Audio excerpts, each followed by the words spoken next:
It was a night cloaked in an eerie silence, the kind that felt palpable, pressing against the skin.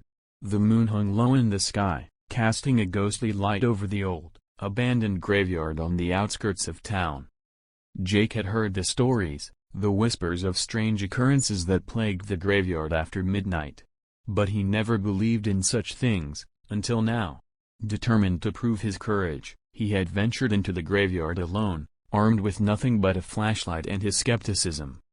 As he walked between the ancient, crumbling tombstones, the beam of his flashlight flickered, casting long, dancing shadows that seemed to reach out for him. The air was heavy with the scent of damp earth and decay.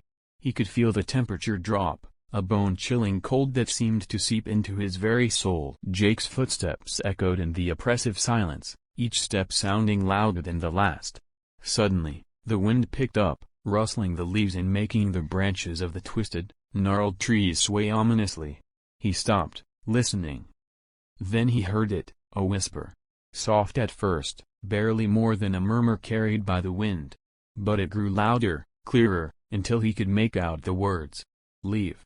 Now." Jake's heart pounded in his chest as he swung the flashlight around, searching for the source of the voice. There was no one there, only rows of silent graves. He tried to convince himself it was just the wind playing tricks on him, but deep down, he knew better. The whispers grew more insistent, more urgent.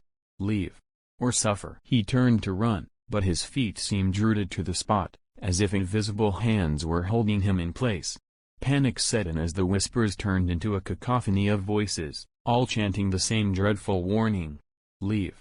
Or join us."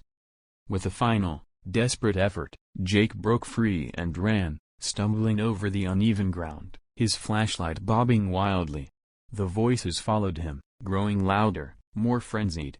He didn't stop until he burst out of the graveyard, gasping for breath, drenched in cold sweat.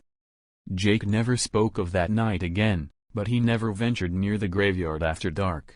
And as the townsfolk whispered their stories, they added a new tale, a tale of a young man who learned a hard way to heed the whispers of the graveyard at night.